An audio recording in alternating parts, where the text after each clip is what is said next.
All right, having reached the hour of 8:31, I'd like to call the meeting of Law and Government Committee meeting to order. Kat, can you do a roll call? Sauger. Here. Wagner. Here. Hendricks. Campbell. Here. Kunkel. Here. Shorten. Here. Altoff. Here. Moving right along on the agenda, can I have a motion to approve the minutes? So moved. Motion by Mr. Shorten, seconded by Mr. Sauger. Does anyone have any revisions, comments? Seeing none, roll call, please. Kunkel. Yes. Campbell. Yes. Wagner. Yes. Sauger. Yes. Shorten. Yes. Altoff. Yes. Any public comment? Public comment? Anybody? So exciting, no public comment. Are there any member comments this morning? I have one, Sandra, can we do this now? Unfortunately, we had an item come up, didn't make it onto the agenda because of the holiday, and calendar, et cetera. But Ms. Salgado has agreed to come and kind of present it just to inform the committee of what's going on. It will officially go before the Finance Committee for approval. Great, thank you again, Madam Chairman, for letting me do this as well. So, as you know, part of the budget that was approved includes $500,000 for the fleet maintenance in the Sheriff's Office. So that is to replace vehicles that are high mileage or getting up there in age, and then to upfit them. Last board meeting, you approved 7 Chargers, and now we're going to be asking for an additional Pursuit Durango in Ram 2500. So we typically like to do these all together, but this purchase would be from Sunnyside, which was based off of a bid that we did. The Dodge Chargers were from Thomas Dodge, which was off of a different co-op bid. So this is separate. These vehicles are within that budget. We're actually gonna be coming back eventually for one more vehicle, and that's a Compass. And I forget what department that's for, but we'll be coming back for one more, but we're still within the $500,000 budget. We like to get these in early because it has taken quite a while for us to actually get the vehicles here at the Sheriff's Office. And this again is just on a regular kind It of, is. replacement schedule. So Yep. again, we take no action. You do have a copy of the resolution in front of you, but it will go to finance for approval and review and before it goes to the board. So thank you very much for your time this morning. Thank you. Any other member comments? I also would like to take a moment and kind of switch on the agenda, the routine consent agenda and our legislative update. I'm hoping for a little bit of discussion when we do our legislative update. And the routine consent agenda is short, and I would like people to go back to being productive and doing what they like to do better than being at our committee meeting. So if that is okay, if I have consensus, thank you. There is no new business. So routine consent agenda, does anyone have any comment, concerns, or can I have a motion? Mr. Sauger motion, seconded by Ms. Wagner. Any other further discussion? I see Dan is here, and Dan is limping too. What is this with this? Everybody is limping this week, I don't know. Knee replacement surgery 3 weeks ago today. Oh my goodness, you're doing well then. Very nice. Mr. Kunkel, you have a question? Yeah, on 7.1, Yes, sir. I just have some little notes. My question is a little abrupt, but it says, how do we miss this? Or I guess, who discovered this? Who reported this oversight? Dan, can I ask you to address the question? So for clarification, are we pulling 7.1? If you guys want to approve the other ones now, yeah, we can pull that one. Sure, and then let's, do sure. this correct. Okay, we'll pull 7.1. We have a motion on the floor amended to just approving 7.2 and 7.3. Kelly, that's okay with you? Yep. Roll call. Sauger. Yes. Kunkel. Yes? Wagner. Yes. Campbell. Yes. Shorten. Yes. Altoff. Yes. Thank you, Kath. Okay, Dan, please. And we should probably take a motion. So can I do it again? Oh, Mr. Sauger, Ms. Wagner, to approve 7.1, now discussion. I apologize, Steve. Not a problem at all. So this was actually brought to my attention by Cheryl Shute, the HR director. Evidently, when the original resolution went before the board, it just did not, it wasn't expansive enough to capture the two business analysts, or at that point, the one business analyst that we had in court administration. Is that, So Cheryl caught this. and Pete also wants to add. Yes, sir. Yeah. I think Dan's correct. One can argue that HR caught HR's own oversight.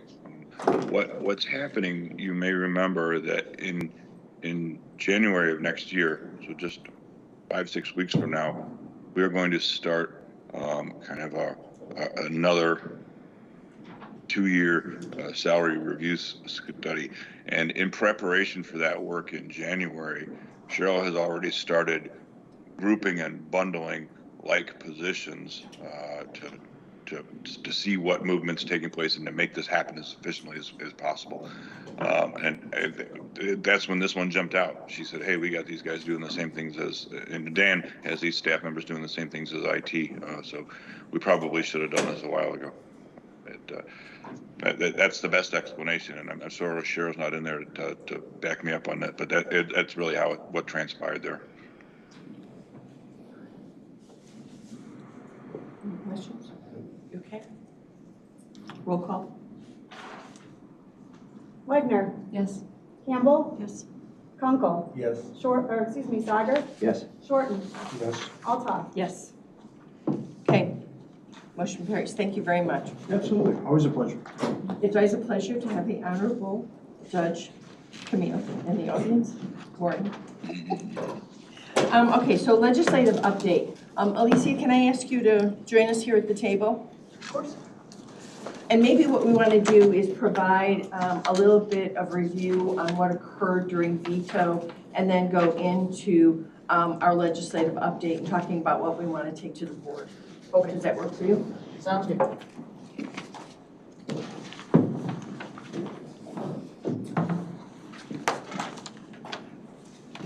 Good morning, everybody. All right, so we're going to start on the skinny gang here. So that is the update on what was going on with the legislation going through veto session. So there were several important pieces of legislation that went through during veto session. One was a portion of the omnibus energy bill from House Bill 3445 that was instead cobbled into Senate Bill 1699. And it gives the county maybe a little bit more authority, sort of, kind of a little bit, when it comes to the zoning of wind and solar energy facilities. Now, that doesn't mean that's not like a complete no, yes, no kind of thing. It's more of there's different plans that need to be filed in different ways with the county. So, and it also extends the amount of time that the county board has to actually hear the solar and wind energy facilities hearing if there's an application from 45 days to 60. So that was something important that went through during veto session. Now, there are some other ones that went through. I know that there was interest on this board in regards to the lifting of the moratorium on nuclear power plant construction. Now, a certain bill, Senate Bill 76, made it so that could happen, but only starting in January of 2026. And there is a bunch of different requirements set on the Emergency Management Agency to come up with different regulations depending on what the feds do in terms of regulations on small modular reactors. So that's something to also keep in mind and to keep an eye on, but again, it's awaiting governor's signature. Okay. So another important one that went through is Senate Bill 1769. So this had a House amendment, and it required that all purchased or leased government vehicles, excepting those from law enforcement and emergency management, be zero emission by 2030. So again, that's something to keep in mind and keep on our radar too. It hasn't been signed yet by the governor. Okay. Do you want to talk a little bit about, in question from Brian, but do you also want to talk a little bit about the solar task force from ISACO with regard to solar energy and solar farms, so that the committee is aware that there's a task force that still is working on potentially some provisions? I can if you like. I thought you might take more interest in, okay. There is a committee that was put together by ISACO to study the issue of solar energy and wind facilities more, and a certain person that may or may not be at this table might be chairing it. Not me, anyhow. And there are going to be meetings on that starting this week, if I'm not mistaken. Tomorrow. Tomorrow, to discuss the matter further and to explore different ways that counties can improve upon the legislation. Now, ISACO wanted to make it very clear, and when I say ISACO, I mean Joe McCoy, because this is not a repeal task force. This is an improvement task force because of what it will take to get the General Assembly to go, you know, to go and do a improvement on legislation they have just passed. So just one thing to keep in mind is and to moderate our expectations. Thank you. Mr. Sager? And Adam Wallen's assisting as well, right? Right. In 1769, does that include then all roadway equipment? I do not know, but I can look into that for you. Okay, I was wondering if that impacts, you know, all of the public works vehicles that we have that are not necessarily considered to be routine roadway equipment, but working on roadways. I will look into that. Thank you. And it's only the ones that are purchased or leased from that time. So we obviously still have time to transition. But that's a great question. I guess it's extended to law enforcement as well? No, not long. They're exempted. Mr. Kunkel? The irony of those two provisions being stacked together is something. I know a little bit about electric. We cannot produce the power to, and then we cut the other end. We can't produce the power now to charge these vehicles for the state. So I see this whole thing as needing a lot of help. But sadly, all of these in a row, when we look at them bit by bit, we are losing our ability to self-govern in the county, starting from the top down on these things. We have very little to no say on this. Not real happy with all of that. The solar end gave us basically nothing but more time to say yes. That seems like all we got out of that provision there. But I'm hoping some other work by someone who may or may not be at this table may help push some of that along. Thanks. Any other comments, Mr. Shortman? I have a couple, just to kind of go after what Mr. Kunkel laid out there. HB 2878, that gives me concern. I had discussions with the Transportation Department recently about PACE, Lyft, Uber, which frankly, looking at it at a high level, seems like a better solution for transportation issues in our county than anything is out there without putting in place major infrastructure. Yes. It's a little, I apologize, my summary is probably a little too high level for that. The public-private partnerships, it had to do with building roads a bit more, so again, it doesn't apply to things like PACE and Uber. Okay. So I was trying to be brief and I was a little too brief.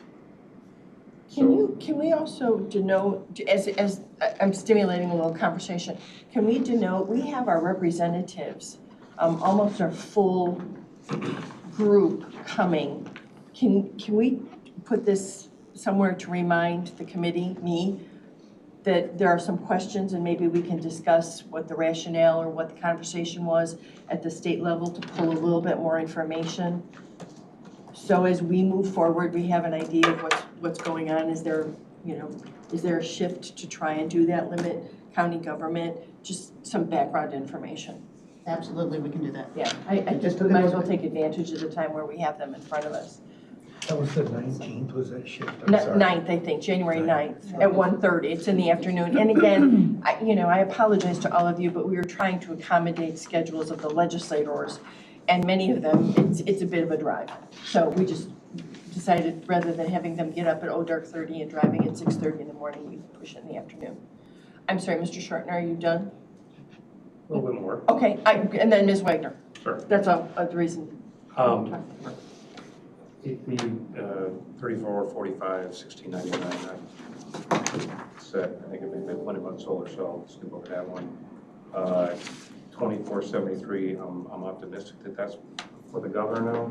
I'm sorry, could I hear you? HB 2473, which has to do with Yes, SMRs. yes. That's before the governor. And what was the indication on that? There was additional regulation or?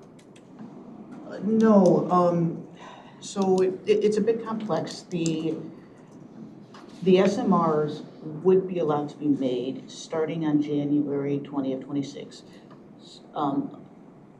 Under the condition that the Emergency Management Agency does develop additional regulations at the state level for them, and depending on what the feds do, if the feds do it, then that has to be taken into consideration in accordance with what the EMA does. So EMA, the state level EMA? Yes, Okay. yes. So we have regulation governing SMRs at the federal level presumably, and then also at the state level?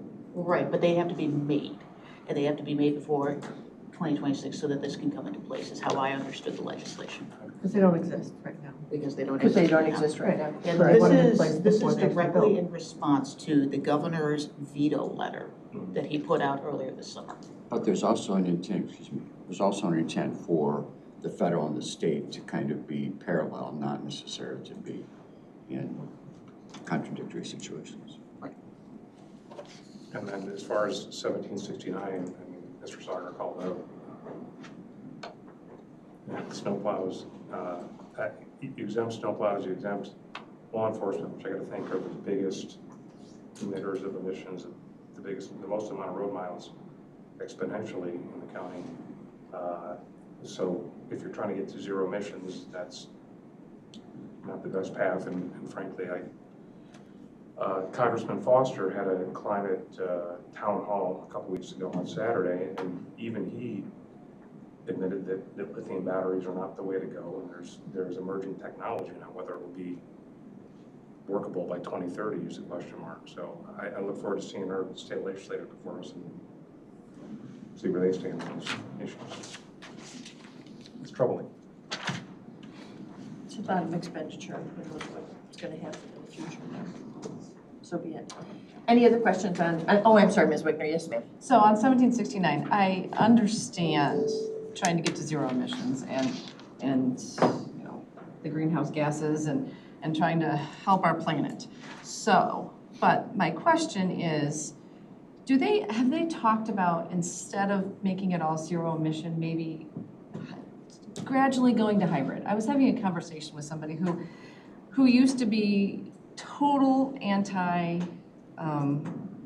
like electric vehicle, and now they're kind of changing their tune, and they said, you know what, it would be better if we would do this gradually and start with hybrids and then move. Has that been in the conversation at all? Well, I can't say whether or not that's been in the conversation, but I do know that there is a tremendous amount of pressure to ward off the effects of climate change by 2030 before there is a tipping point, which I know everybody here knows. And I think that's probably what is more, my suspicions, that is probably more what is at the forefront of the sponsors' minds. And again, a great question for further clarification when our legislators are here to see what that whole conversation was. Mr. Cook. My issue with the whole thing, as I brought up, I don't go into great detail with it, don't want to waste a lot of time. But as we know, or most know, steel and concrete are two of the biggest producers of CO2 emissions. We have no way around that. Solar won't cover that. Nothing that we do, nuclear will do that because of the high heats that it takes to create both these products.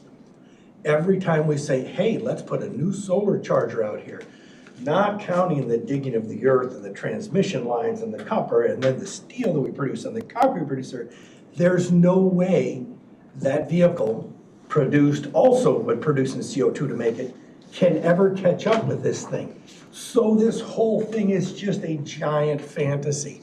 Now there's a new company out there called Graphite. I don't know if you've ever heard of them. They've been able to take, they've reached that threshold where you can take 100 tons of CO2 out, a ton of CO2 out for $100. Right now we can't do that anyway. We have air scrubbers, we have all these things that again create more CO2 than solve the issue. They've come up with this, and it compresses these CO2 products, which are naturally rotting products, into these little brick forms, and they want to bury these. This is the first time we've come up with technology, and it's basic, simple to actually do something for CO2. Everything else that we're all standing and grandstanding on creates more CO2 to get to the less CO2 mean. So there is never a catch-up. There is no way of catching that up. Again, great conversation to educate the people who represent us down. Right. Again, you know, they deal with 6,000 bills. Nobody's an expert. There's only a couple, right? And so people don't, yeah, I know you do, but it's a great conversation to have. Right. Be great to have with them, Yeah. especially because of the sheer expense this costs taxpayers to do these two things, which is the wool pulled over their eyes, because we won't save any CO2 with all of this hardworking tax expense towards these things. But anyway, I got to climb down off this giant soapbox and let's That's okay. move on. I would just ask, as they come in, we give them a heads up that there's some questions and some interest, and if they could provide some background information on, you know, where it went, so they're prepared. Not all of them are on those committees. So, thank you. Moving right along, can you talk about our two-pager that we picked up? That's technically 4-pager, yes. All right. I was trying to save you. I know. I felt so bad as I was putting this together, and I apologize for not having enough creativity to condense this further. So what you're looking at is a side-along comparison of what we put in our legislative program in 2023 and what we could put in for 2024 up to the point of staff suggestions. So I know that there are some other county board suggestions that are going to be discussed today. Those are not in here, though. I mean, I think I had one in here because there's been so much talk about solar and wind farms, on the county board floor. I was like, okay, there's no way I can get around that. So just prefacing that right there. Two, there are two sections here that are impossibly, all right, there's three. But there's two main sections here for our purposes, and that's state priorities to sponsor and state priorities to support. Sponsors means we are carrying the water. Support means we'll help others carry the water. So just want to make that a little clearer for you guys, because it's not very apparent on this. So the two things that we're carrying the water for, as I understand it: one, amending the legislation to include the McHenry County Sheriff's Office in the co-responder pilot program, because that was the one thing the sheriff really asked for. Two, improve zoning legislation for solar and wind farms. And hopefully we will be able to, assist with ISACO and carry this forward. Okay. So the next ones that I see as being very important for 2024 is preserve local government dollars. This is pre-existing from 2023, but LGDF is very important to all local governments. And yes, we will always support initiatives to preserve LGDF funding. It's something that's on the program for MCOG, and it's just, you can't get around that one. Preserve it as well as try and increase it back to the level that it was before it was slashed and burned. Mr. Sager. I'll wait, but I'd like to address that. Okay. Well, another thing to consider in this too, and this is a piece that I know that MCOG is thinking about too, is PPRT. So there was kind of a take with one hand and give with another from the state in terms of giving a little bit more with LGDF, but at the same time taking away a little bit with PPRT. So one of the things that we need to be mindful of is making sure that we restore PPRT funding as well as LGDF. So that's the second item that comes right after that. So just wanted to put that all on your radars, because that's a new type of local government funding that we need to be protecting. And actually, it was amazing to me, as I dug into some of this, is that the property tax extension, actually, Cook County gets more than 50% of those funds before it's distributed to any place else in the state. I think it's like at 54, 56, something like that, and then the rest of it goes to the rest of the state. So that too should be looked at if we're going to fight something. But I'm sorry, Alicia. Well, we can always, I appreciate that comment. We can probably think of how we can put that into the program. Okay. Next one that's down there is something that we've had from last year's program, which is permit the publication of assessments online. Now, this is something that ISACO is thinking about too, and had on their previous programs too. So one of the things that, your assessor's office has to do is put a ad in with the local newspapers to talk, to publish assessments. And, in today's modern age, one of the things that we want to talk about and possibly save money is have an option to also publish online or publish online and possibly save tax dollars. So something to think about. And I do think that it should be something that we put again on our legislative program. Mr. Short? Just a quick question on that. Yeah. So the county has to publish, the county assessment office has to publish assessment information in the newspaper. Yes. The townships do not, but the townships also, like I know Nunda Township, and I have obviously looked at every other township. Nunda has a lookup tool where you can go and type in your address or your PIN number and pull up your assessment. I mean, maybe. Two separate different issues. I see how you're connecting it in your head, completely different. One is for public information for everyone, yours is specific to users or interest. And I can tell you, I'm sure it's gone up, but 5 years ago, the estimate is that it ran about $4,000 to publish it in the, yep. And I'm sure it's more now. And obviously the biggest opposition is the press. Yeah.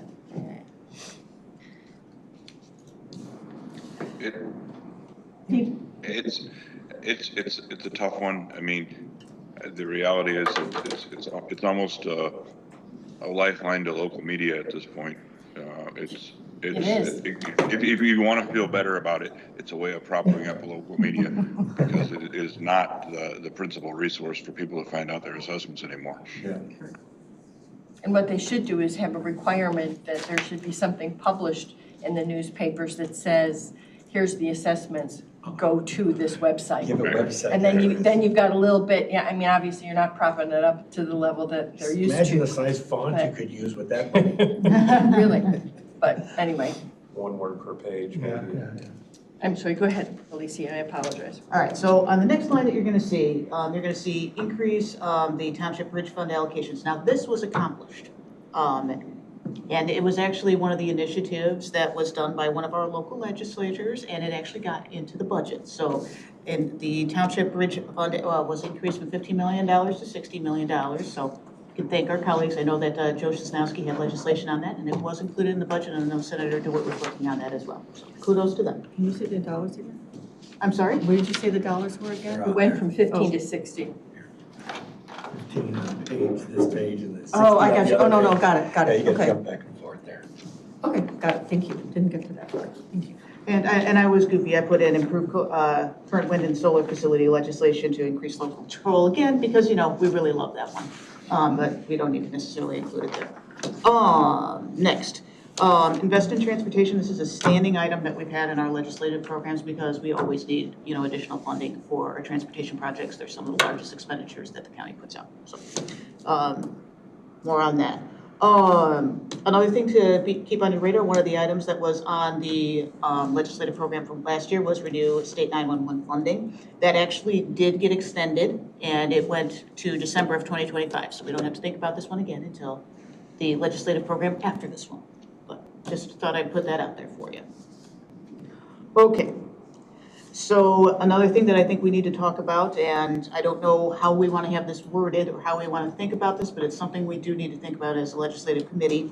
And that is the plan of action for regional transportation. And I leave that to the greater minds here of how you want to talk about it. But I think we'll let Mr. Sager address that. There is going to be a meeting actually tomorrow with regards to how we might approach this. Okay. And so it is a major priority from the COG and certainly the RTA. But again, there's going to be a meeting tomorrow. Pete, I think you're going to be involved in that. And Chairman Bueller did ask that he receive a call to listen in on that as well. And I appreciate you being a part of this, Brian and Rick Mack and Shaylin. And the timing couldn't be better that we're gonna talk tomorrow because I guess it's Thursday, we're gonna have the county board chairman meeting over in Libertyville on several items. So, you know, we'll at least have an opportunity to kind of give Chairman Bueller a good grounding in you know where we'd like to be.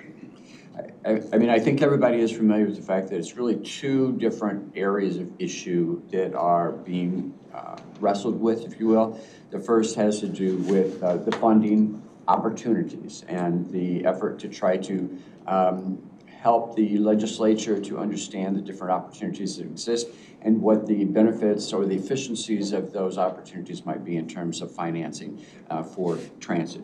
But the second has to do with the governance, and in this particular instance, what we're really talking about is representation. We want to make sure that we don't sacrifice, if you will, representation in the collar counties, McHenry County for us in particular, but certainly for all of the collar counties to the political pressure that is coming from the Cook and the Chicago.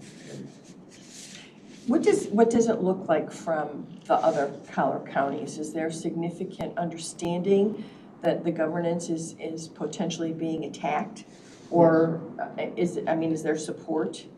I guess. Well, I think that's part of our conversation tomorrow is that it's not enough for us just to talk about this and be concerned about this, that we've got to take a pretty aggressive step on this for information and informing our legislators. And we are hoping that we can help to stimulate further conversation as well with the other collar counties to ensure that we have a pretty strong voice on this. And I only note because I did see that Lake County board chair was invited to be one of the speakers as the big announcement comes out December, what is that, 7th, 9th? I can't remember, 7th, I think. Yeah. And so my question would be, is if we're gonna roll this out and be aggressive, is to ensure that we don't box somebody in so that they can't be part of our contingency. Yeah, I hate to be too blunt about this, but No, I'm asking you to be. there's been quite a bit of behind the scenes talk that the chairman of the Lake County Board has been promised certain opportunities, if you will, to support this. And predominantly that's coming from Tony Preckwinkle's office. Pete, maybe, I probably shouldn't say anything more than that, but. Yeah, I haven't heard about any behind the scene deals. And I hope that's not the case, but I have heard multiple people talk about the value and the importance of keeping the collars together as one voice, and I hope that's what we can accomplish. Right. We'll learn more, I suspect, on Thursday it's the CMAP chairs meeting. They get together quarterly, and they're going to be doing that at Independence Grove in Libertyville. I don't think I'm going to physically be able to be there, but I'm confident I can participate in some manner. So I'll be over there. Ms. Wegner had a question. I just want to take a step back. So when you're talking about the governance of the collar counties, I assume you're talking versus Cook County. Cook in Chicago. In Chicago, okay, Chicago. Can you explain a little bit about how I assume that they're kind of running the show and what's happening? It's a good question. Explain maybe the way it's set up now and what they're proposing. Okay. It is a little bit interesting, to be honest, because right now there are 3 service boards and the RTA. RTA is more or less the umbrella organization which is responsible for financial and planning oversight for all of the transit systems. And so we coordinate that. And RTA also has the legal authority when it comes to such things as eminent domain, for example. And so and then we look at the taxing issues. So that's the RTA. We have the CTA, we have the METRA, and we have the PACE. All of those are the service boards. Each one of those entities has their own board of directors, and they are appointed right now with representation from the collar counties, Cook and Chicago. So that's the way. Now, they all happen to have a slightly different representation approach, But generally speaking, it's just important to understand that there is representation from the collar counties. If we look at the RTA board, which has predominant oversight here, what we find is that there are the 6 collar counties, and there is Cook, and there's the city of Chicago. The membership is made up so that Cook County appoints 5 representatives to the board. The city of Chicago appoints 5 representatives. Now, when I say that, I'm really talking about Tony Preckwinkle, which gets approval then from the board, and the mayor of Chicago, which gets approval from the city council, right? And then there's 1 representative as we go through this process of appointment that is nominated by the chair, approved by each of the boards from the additional collar counties. And that includes Will and DuPage and Lake and McHenry. Kane, and I'm missing. That's it.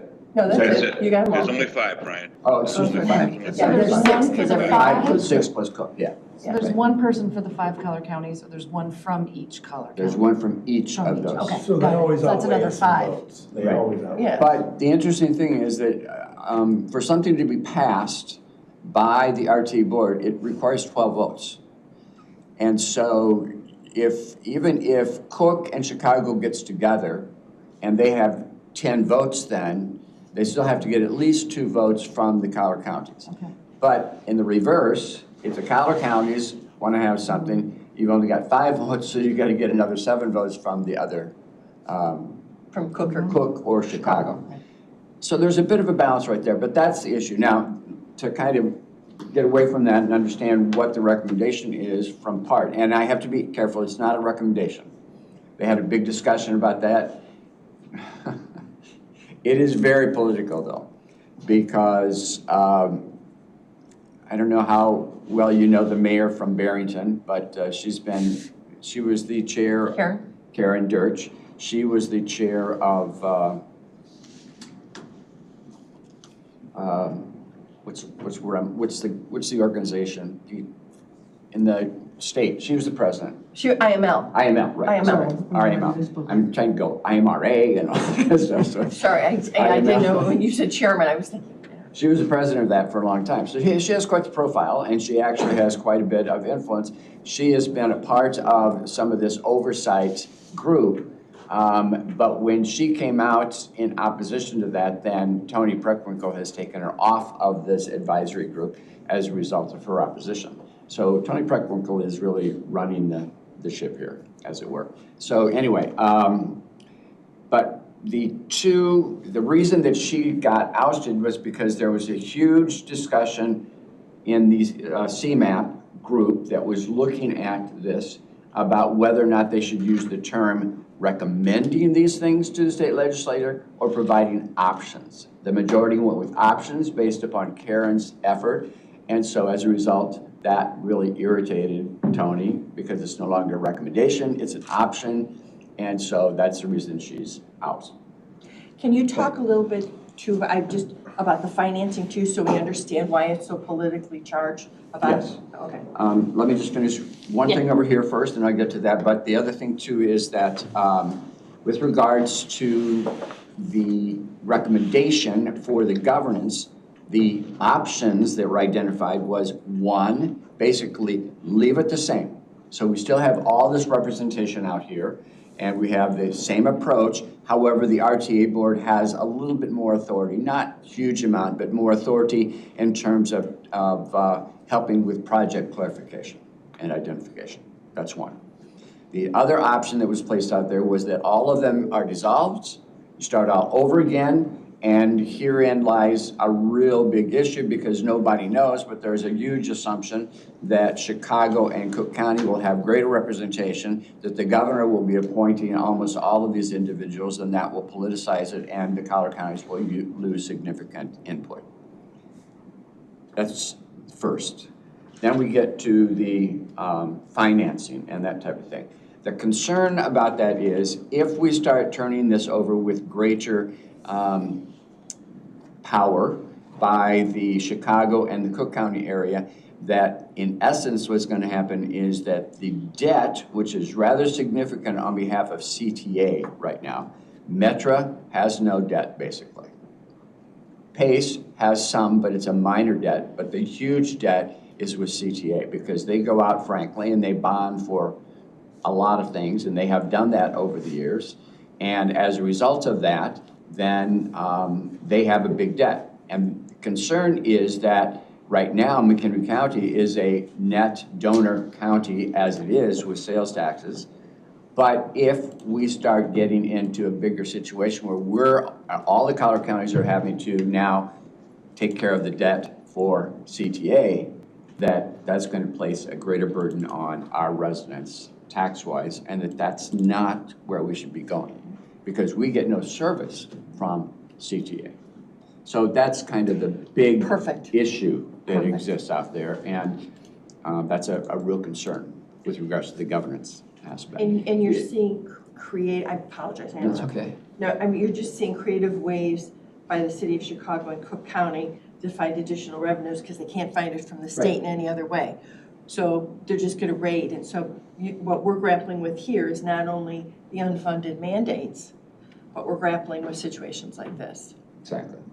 The other thing I want to say is that, you've heard a lot of talk about extending metro services. Now, the line through the,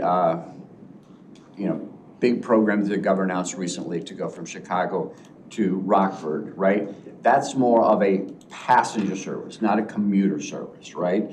That the governor is looking at. So we have to kind of keep that separate. But the interest is that Metra would be the one that provides the services for that passenger. And so then the big questions is, governmentally, oversight-wise, do we start to include Boone County and Winnebago County into this mix of the Collar counties, and what's their responsibility? What are they going to do? Is that sales tax burden then going to fall upon them as well or not fall upon them? It's a lot of complicated mishmash of issues that is out there. So that's why we're very concerned about this. We want to kind of take a look at it. Nobody denies the fact that we have to have a change in the financing. Illinois has the lowest contribution as a state to transit services of any state with major metropolitan transit systems. Los Angeles, Houston, New York, of course, all of those. So Boston. Thank you, I appreciate that thorough explanation. No, and we're going to try and keep you up. I mean, this is a little twist for us, but we're going to try and keep you apprised of all these things that are going on. Because if you guys don't know, you can't tell your constituents, and they're not going to understand. So, Mr. Short. Just the last point that you made, that Illinois is the lowest contribution is state compared to, from the state government? Yes. Okay, thanks. Do we know what the factor, we have $39 million in sales tax that McHenry County contributes. Do we have any grasp on those other states which have greater state funding? Is there also equivalent local funding, or is it just? It's all different. Every state is going to be different in terms of the way that they finance their But taxes. any ideas in terms of what the balance is? Obviously, I don't have that off the top of my head. We can certainly look into that, but. Okay, I'm not trying to put you on the spot. That's right. It also depends too on, I mean, out here, our population center is Chicago.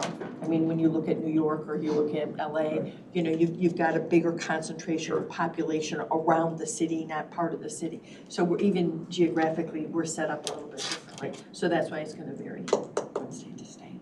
So, Mr. Kunkel. I appreciate hearing it again because I know you've gone through this for us before.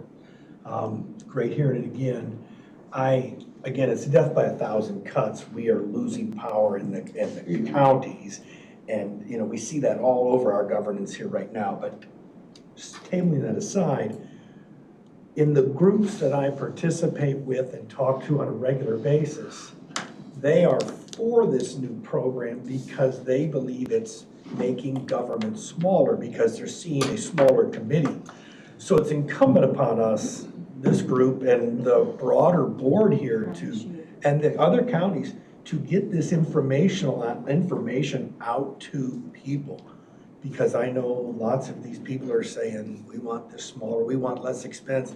But ironically, looking for money, they are creating this thing where we'll release all of our rights, and those same people who want this smaller group will be paying more for these items. Right. It needs to be clarified. I do appreciate hearing it again, but it needs to be clarified. I shout from the rooftops when I'm with these people, but again, I'm one tiny voice here. And that's the point, so if you know somebody, social media, go at it.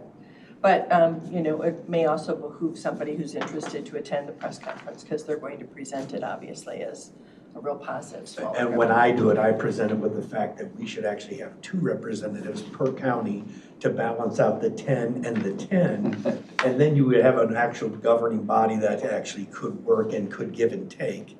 But a lot of deaf ears here that think, oh, we're getting bigger. We're not, we're not.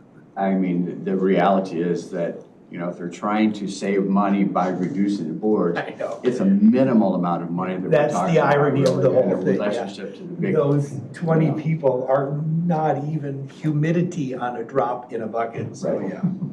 Get it. But we'll try and keep you apprised.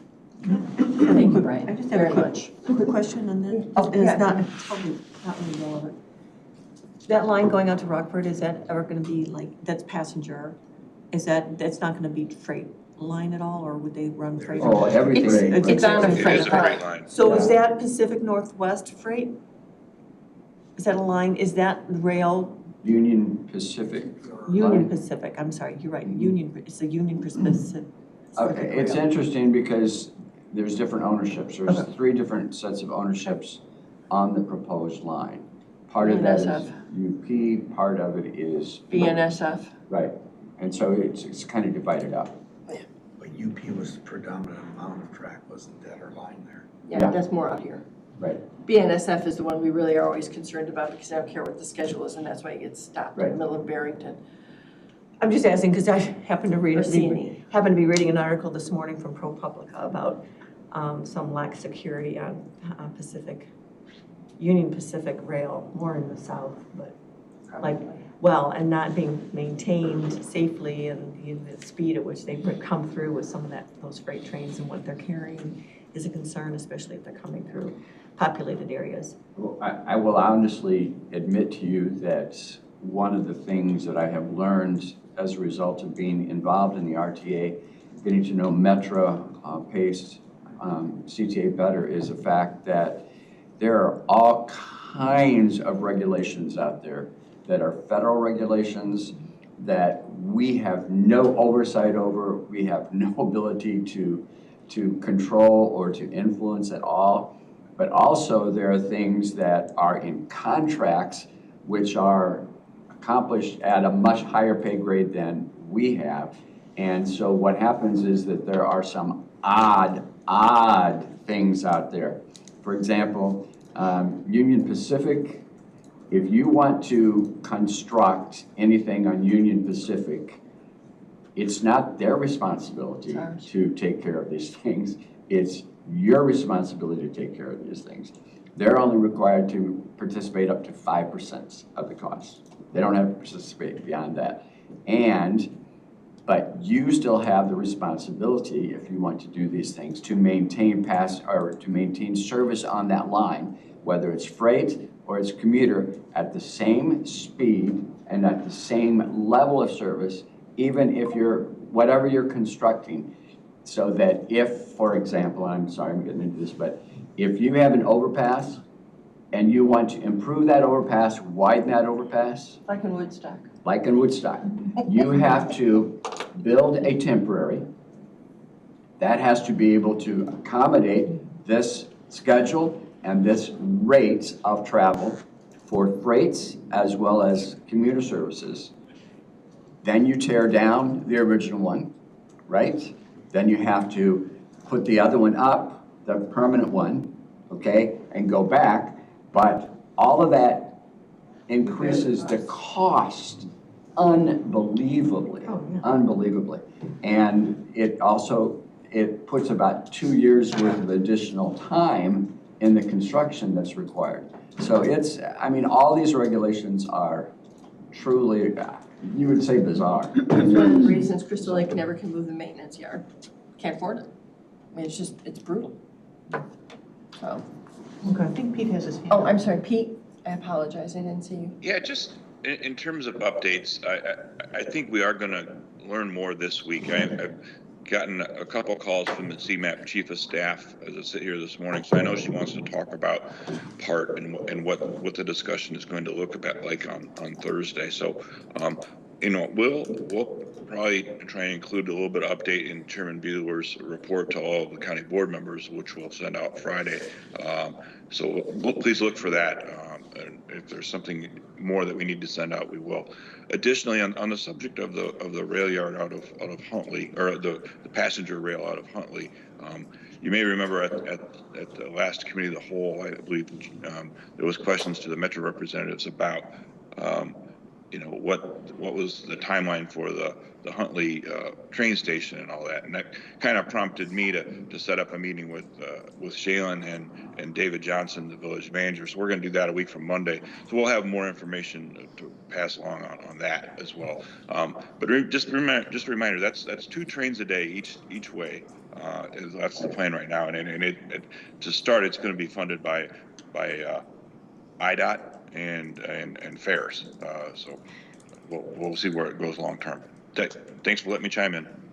And I would like just, as we present to the full board, our legislative agenda, that we talk about this again just a little bit more. And I obviously am going to ask Board Member Sager to give perspective from RTA and the detail that he provided here at committee, just so everybody is aware. If we can remember to do that, Pete, too. Yeah. Okay, thanks. So I think that's a real high priority for us on the legislative agenda, is specifically the governance portion of those options to ensure that, our representation, Collier County representation, remains at least the same, if not more. Any other questions, comments on this issue? Moving along. So last year, we had on our program, encourage opportunities for electric vehicles. I understand that there's also a desire on the board to encourage the equal payment into local roads for electric vehicles. So I took the liberty of squishing those two together so that we get the best of both worlds for the next legislative program. And of course, if you, please feel free to comment on, how you feel about that. Are they still calling that VMT, or are they giving that another name so it's specific? Vehicle mileage tax. So that's what the original legislation requiring electric vehicles to pay their fair share, because we won't get their gas tax. But I don't know if they're still calling it that. I would research that a little bit. So we start using the name that will be common to everyone legislatively. Okay. Okay. Took note of that. All right. Another option I wanted to include in there for us is the amendment of the Paid Leave for All Workers Act. Now, I didn't really talk about this much. No, I'm sorry. Yeah, go ahead. I'm sorry, Michael. I apologize. I just continuing that discussion about electric vehicles. I'm concerned that with a lot of the green energy initiatives, and I'm not, issuing judgment or opinion on climate change and what we need to do as far as reducing emissions. I am concerned about the amount of time and the amount of emissions created and the amount of cost going into setting up EV charging stations when, EV usage in the private sector is flatlined and is starting to decline because as folks are buying them, they realize the limitations. If everyone has an EV and we all go to the airport and we come home and we get in our EVs and we need to charge up, all of a sudden you need to find, I don't know how many thousands or tens of thousands of cars exist there. So I'm reticent to support, government funding for the infrastructure. If folks want to get an EV and they want to have a charging station in their garage, that's cool. If there are companies that want to install EV charging stations for profit, okay. I'm going back to the state and the 2030 zero emission for government. I'm really concerned about that because it doesn't really, it creates a problem to solve the problem, it creates another problem, which is there's emerging technology that we might be 10 years out from, but that frankly is a better solution, flow batteries and what have you. So that's just kind of my 2 cents on that particular item. It's again, a conversation to be had. We do that, again, sometimes we get over our skis. Yep.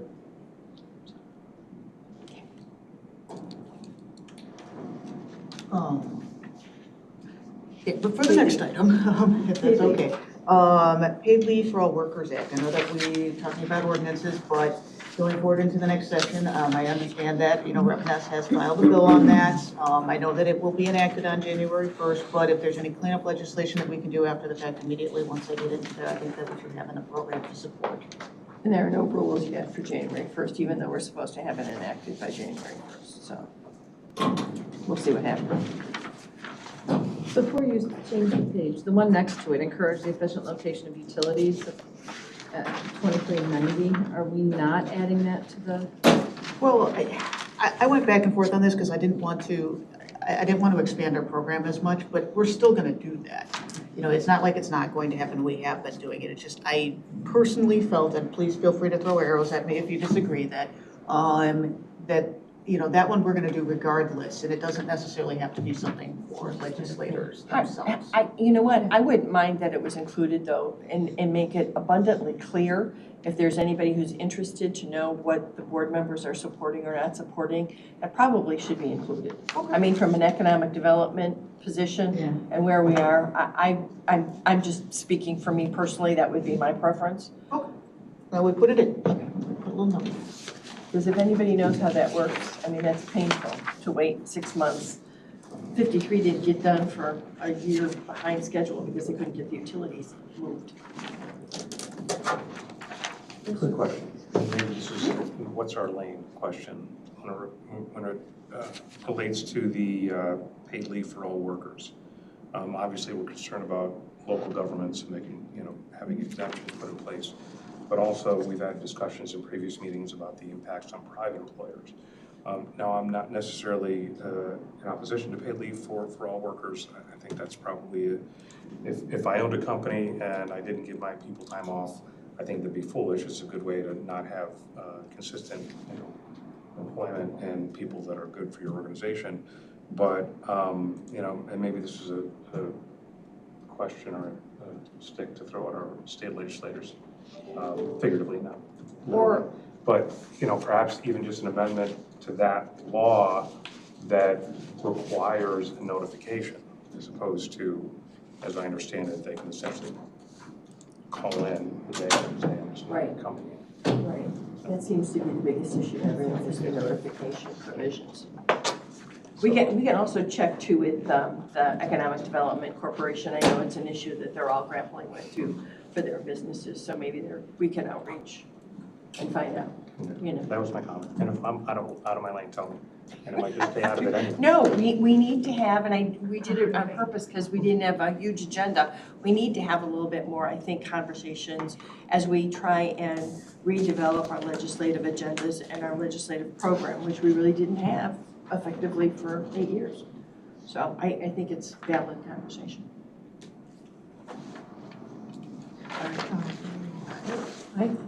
On the back page, I think we should also include the support the allocation of Connect Illinois funds Okay. on the legislative agenda, because that's still occurring and there's still significant areas of our county that don't have internet.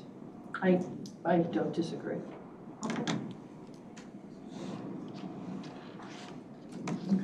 And forgive me, the only reason I didn't put those on there is because there wasn't a direct bill to support, and there would never be a direct bill to support because this is all administrative functions, but. I think we can, you and I will talk about that. I think we can parcel that out a little bit. Okay. Stuff that we're, again, that's legislative and stuff that is just more administrative support of. Okay, and then, We'll figure it out. fair enough. All right, and federal items. So this one, I only have one that directly relates to a specific piece of legislation, and that was provided by the BAC. Mike Wanacke came up and talked about House Resolution, or HR 984, which basically would allow for grant funding to flow through to the states, which they could in turn flow through to local governments, and it would, increase support for veterans. So I thought that would be, a good thing. Absolutely. But there are definitely other options for federal programs, but it depends on what your individual preferences are. I know that there are definitely many funding needs that are gonna be coming up, for our county. For example, the Regional Training Center.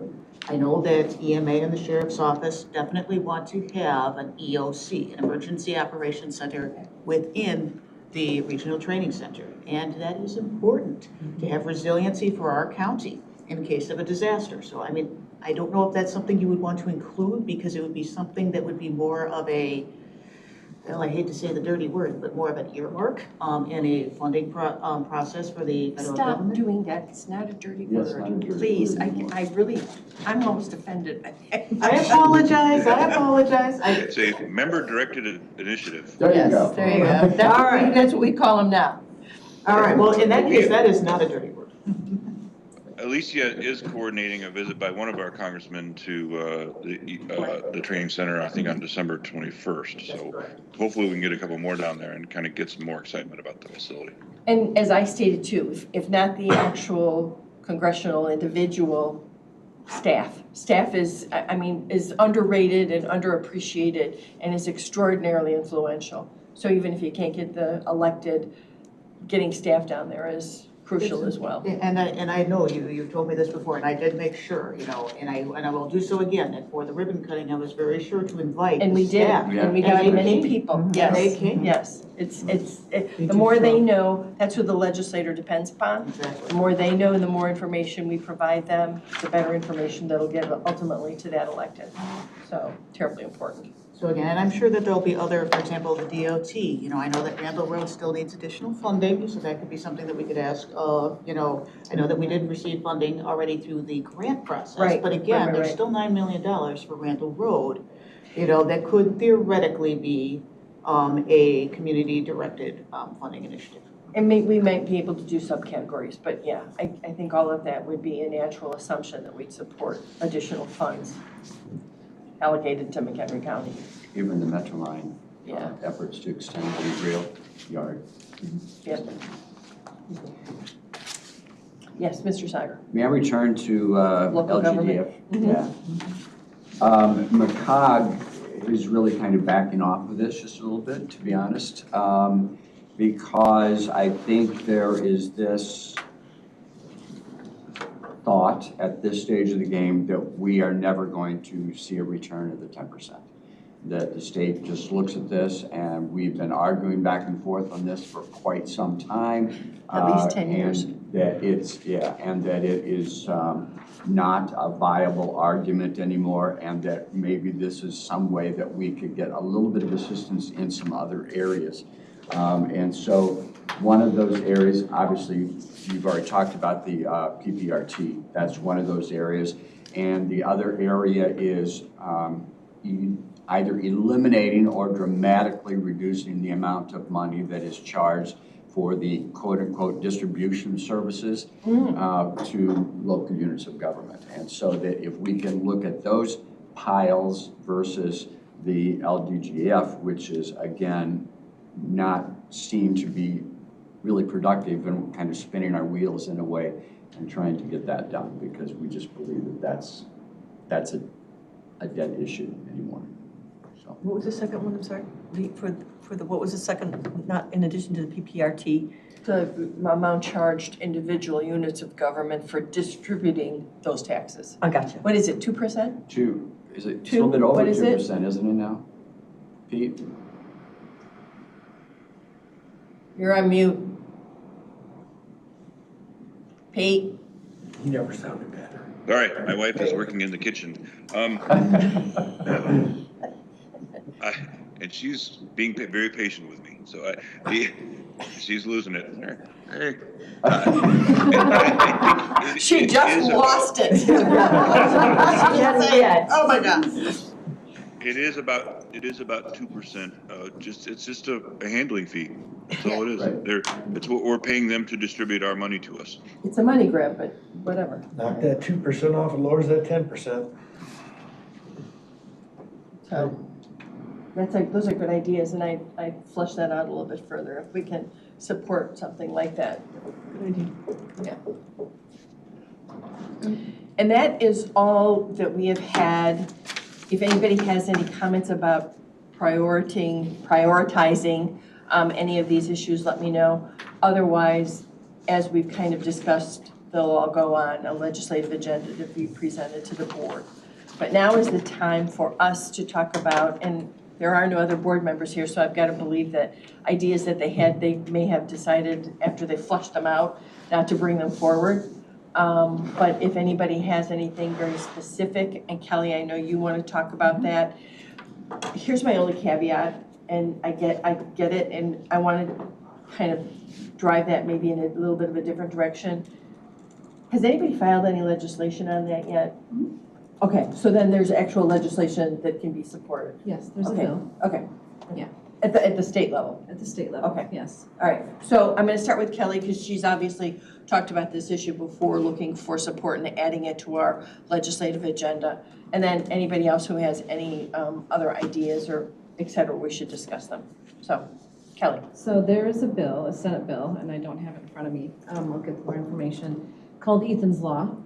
And it is basically requiring firearm owners to secure their firearms in an Illinois-approved gun-safe, lockbox, or safety device. If an unauthorized individual or minor are present in the house. So the current bill says if the unauthorized individual or minor gains the firearm without permission, the resident of the dwelling held responsible or the owner of the firearm could be charged with a Class 2 felony. I know that is a little controversial to become specific here. Well, let me finish, sorry. And the firearm stored in violation of this provision is subject to seizure and forfeiture. So I have spoken with various people in the government, with the sheriff, and I know people are worried about saying we support the current bill, Ethan's Law, as stated, because it is broad, but also because it could change. But I would like to support a bill or a legislative agenda that says firearm owners would be required to secure their firearms in an Illinois-approved gun-safe, lockbox, or safety device if unauthorized individual or minor are present. That's very simple. It's just requiring accountabilities for gun owners. We don't have to say what the punishment would be, and they're really what happens only. Nobody's coming into the house and checking to see if your firearms are being stored properly. It is saying if that firearm is not stored properly and one of these individuals gains access to it and then harms another person, then that firearm owner is held responsible. In conversations with Sheriff Tatelman, he does support accountability. So I think we should all support accountability. If you own a firearm, it is a privilege. It is also a responsibility to make sure that it is being stored and used safely. So here's a couple, just some statistics. According to the 2022 Alcohol, Tobacco, and Firearms Report, more than 1 million guns were stolen from private citizens between 2017 and 2021. A 2015 study reported by the Journal of American Medical Association estimated that roughly 4.6 million children live in a home with a loaded and unlocked firearm. According to research funded by the National Institute of Justice, over 80% of mass shooters at K-12 schools stole guns from family members. Per the CDC, more than 1/3 of child gun deaths or suicides, more than 700 child gun suicides per year. So there's many more statistics like this, but I would like to add this as a legislative item. Mr. Short. What is Illinois approved gun safe? I don't think that's been determined yet. And we already have this gun law on the books now, I'm sorry. Sorry. I'm just busting you. Go I just ahead. don't want to get worked up or anything. We already have this gun law on the books this is, again, it's gonna go to more specificity where Springfield, again, will start telling us, the state will start telling us more and more what we can and cannot do. It's not a dog that's gonna hunt with my constituent base, but I'm certainly wanna listen to it. Of course, everyone that I know and everyone I deal with their firearms, deal in accountability. Gun crimes, gun thing. The problem with guns is it's just become a tool of the criminal. People who are safe with their guns and do responsible things. That doesn't mean accidents don't happen. Accidents definitely happen. I just can't support any legislation that would give more teeth to giving someone who has an accidental problem in a home and then face a felony conviction over that. Gun accidents do happen. Tragically, gun accidents happen. This is, I'm sorry, I just want to say, this is requiring it only if you have an unauthorized individual, someone who's not allowed to have a gun or a minor in the house. This is not saying if you live by But you cannot tell that yourself. when people come to visit and other people come in and out of your house, it's just so broad, I don't see how, and as you said, there's no enforcement tool to it, so it's really just a statement is all it really is. I'm all for responsible gun ownership and all that, but I am not looking to throw another bill towards ambiguity. That's really what it is. And I'm gonna correct you, there is a significant penalty in the event that there is a tragic accident. Oh, I know that. Okay, that's, so it's not just a statement, it has some massive The one that consequences. is up for now, I understand that Right, is. yeah.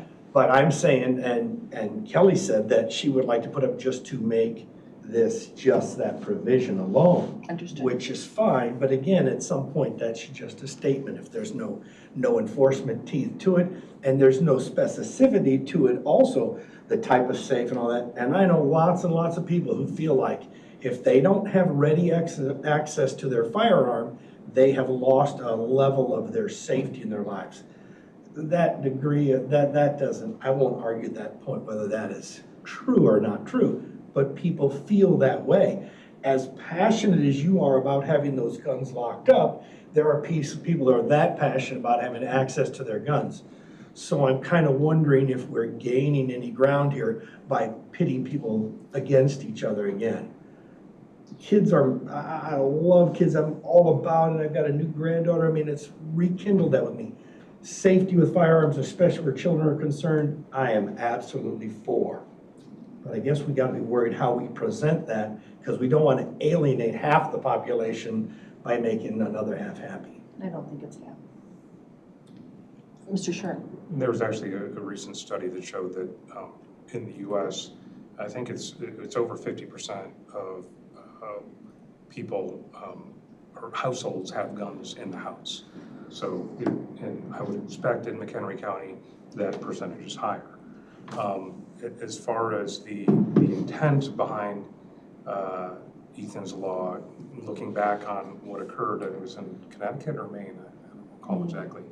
It was a situation where the young man, Ethan Song, him and his friends were in his friend's house, and the report that came from, I think, a neighboring state's attorney, and I'm quoting off the top of my head, so there might be some factual direction that I'm not 100% on, but these teenagers were going up into this one child's parents' bedroom in a closet, and to be fair, the gun was not in a safe.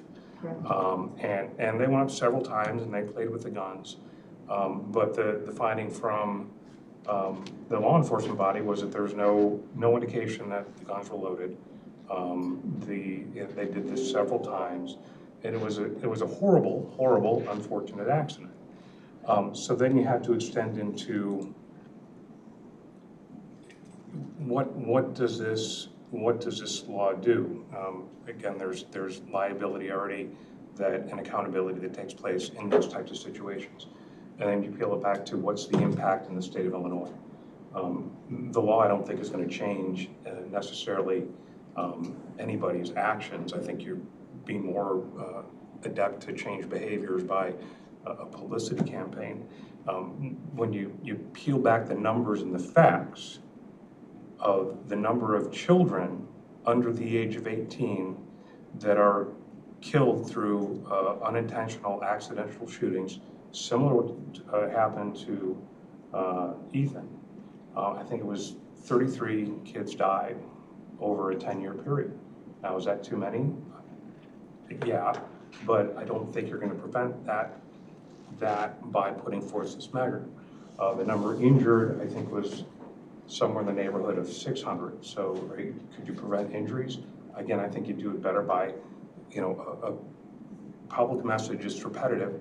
And because, we do have a lot of responsible gun owners. I talked about in the past how the first time I went shooting with some firearms that I essentially inherited, my buddy John, who's a fun guy. I mean, I called up John yesterday. He's like, "What'd you break now?"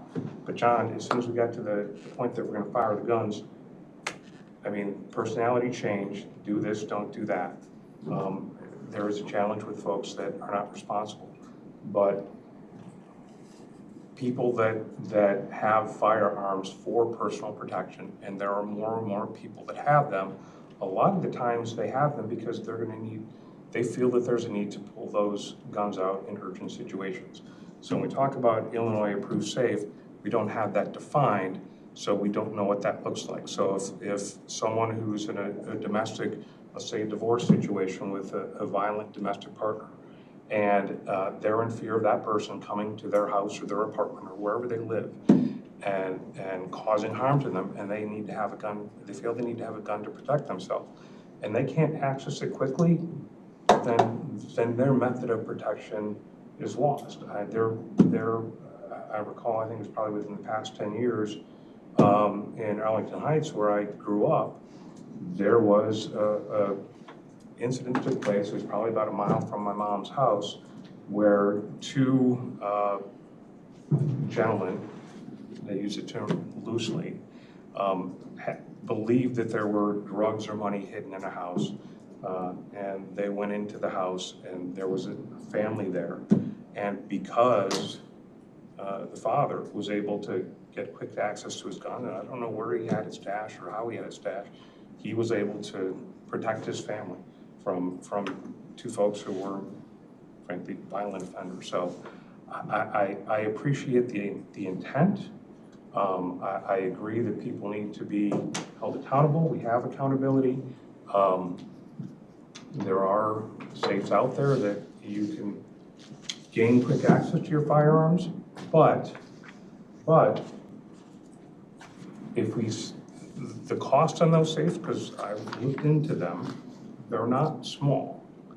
And so if the message is we need to have gun safety, and we want to make sure the people that need these for protection can access them quickly, then we kind of put them into a box of, okay, you need to buy a firearm. There's cost involved in that, and I respect that.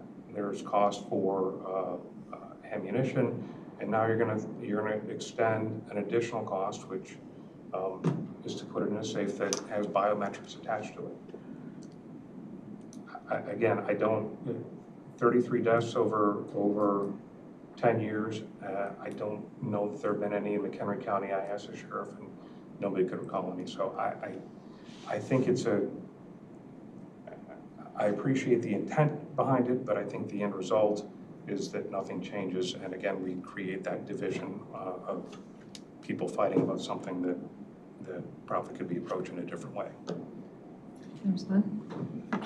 Carolyn, Brian, any comments?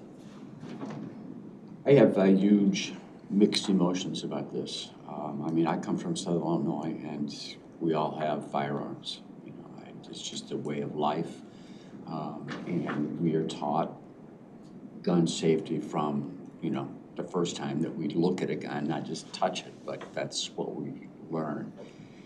But having said that, I also know that I have very strong personal convictions, and it's not a popular position today by many, but that our high-powered rifles are, and I won't go into the list, and the huge cartridges are just too much, You know, it was never intended, in my mind, my humble opinion, that we should have access to those types of things. However, I know that this is usually controversial. My family, we're talking about it this year, we're getting our nephews gun safes. You know, that's what we're getting them for Christmas because we want to be responsible. So the question is, I think most people that have them are responsible. Those people who are not responsible are always going to be irresponsible, and it's mostly the criminals that are going to have that philosophy. There's tragedy that occurs, and boy, I want to try to do everything I possibly can to save children, you know, to save lives overall. I don't care whether it's children or not, but especially children, you know. It's a real huge emotional thing. So I find myself in a tug of war over this particular issue. It's a very, very difficult one, and I'm not going to commit right now whether I would support it or whether I wouldn't support it because I'm struggling with that. I've struggled with it for a long time. I will say to you, am I a gun owner? Absolutely. Do I have a FOID card? Absolutely. Do I have those here in my home, here in McHenry County and in Woodstock? I do not, because of the, I guess, perception of that, you know, in my positions and all that type of thing. But my family, huge. My apologies. So I'm caught. Sorry. Yeah, no, I I do not have a gun culture. We don't have that at all in my family.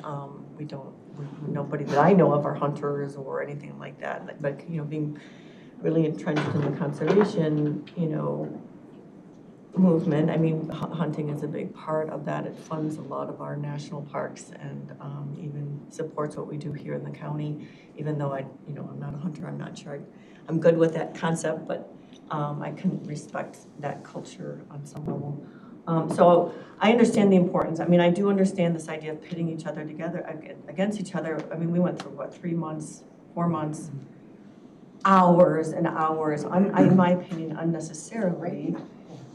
For a similar thing, pushing something. But that said, the 33 deaths in 10 years, I don't know, I've heard that there's actually a lot of, there is a statistic about people, for young people, that gun violence, and I understand that that's a little bit different than what we're talking about here, but gun violence in general is a certain percentage of youth deaths in this country that's alarmingly high.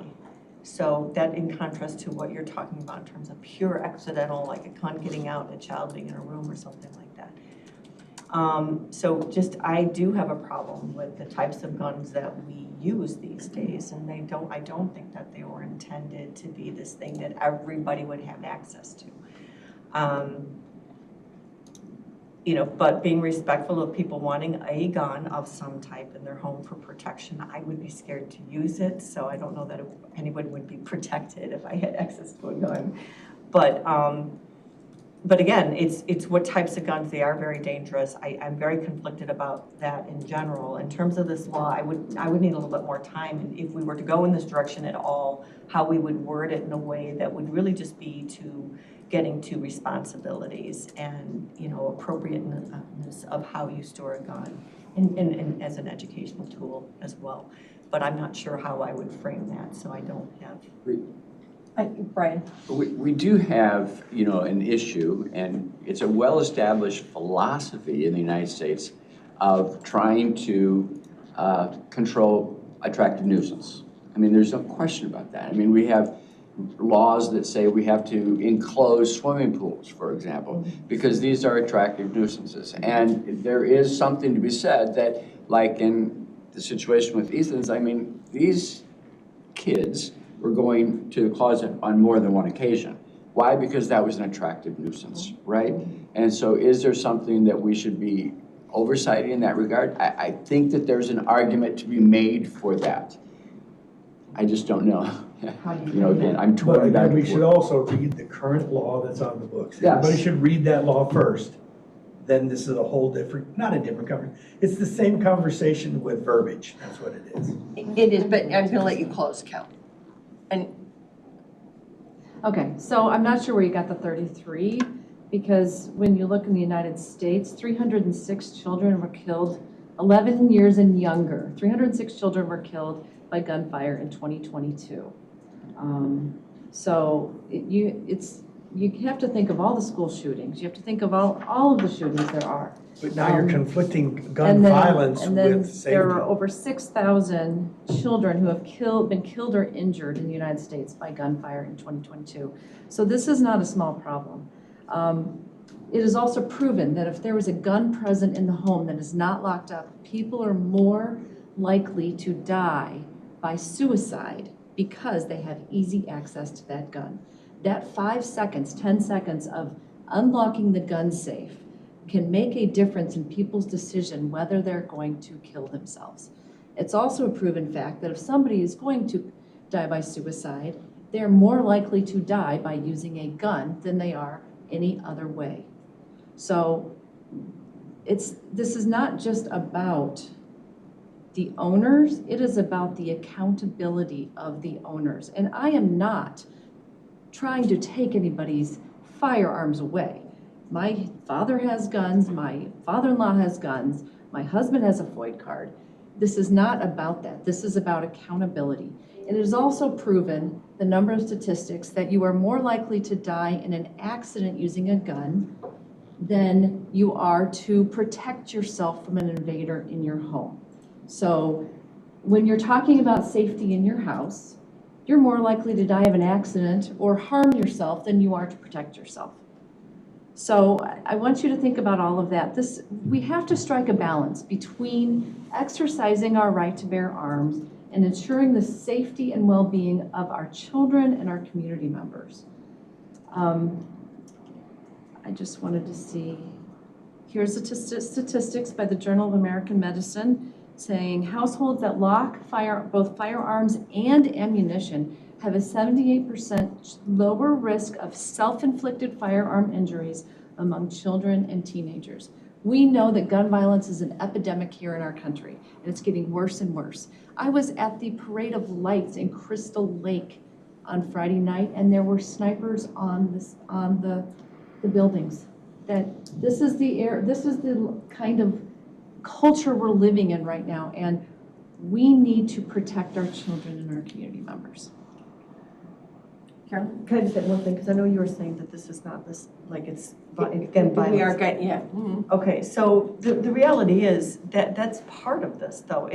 Because the law is saying people who are deemed not unfit for having that. So somebody who, in a, whatever it is, in a rage or something like that, decides they then get access to the gun because they know it's available in the home, and then they go commit violence elsewhere. It's not just, a small child or somebody playing with the gun inside the home. It's this broader impact, which I think is what this law gets to.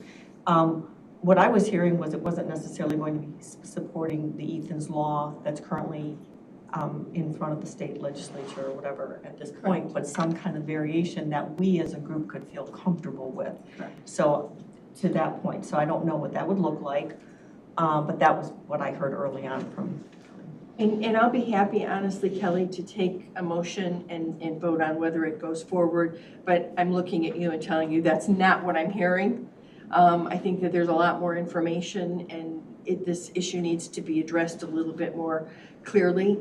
So, again, I'll follow your lead. I would leave it off right now, and if we have the opportunity to address it again as a single item, I'm certain there's going to be 100 things that come before us and legislation. Maybe we talk to some of our legislators as well and revisit it again as a committee later. But I too, I'm horrifically conflicted about this. I don't disagree with the single comment that was made here by anybody. I would like to have a vote to put it on. Okay, So I make Is that a a motion motion? to add this to the agenda. is there a second? But as what, though? I mean, are we putting it on, I guess that's where I'm conflicted about what we're bringing forward. That That's would my be it. problem. I mean, We'd have to come up because with there's definitely verbiage. misunderstanding about what some members think it represents versus maybe what you're trying to bring forward. So firearms, I move that we have a legislative agenda that says firearm owners would be required to secure their firearms in a Illinois approved gun safe, we will see what that looks like in the future, or other safety device, if an unauthorized individual or minor are present in their household. You're suggesting this as a legislative item, not for McKinney County per se right now. Correct, just a legislative agenda item, that's all it is. Looking for a second. Seeing none? Doesn't go forward. Which does not mean that we can't follow what's going on and address it at a later time. Moving back to the regular agenda then. We have no presentations, we have no old business, we have no reports, we have no executive session. Do I have a motion to adjourn? Mr. Kunkel, seconded by Mr. Shorten. All those in favor say aye. Aye. Thank you.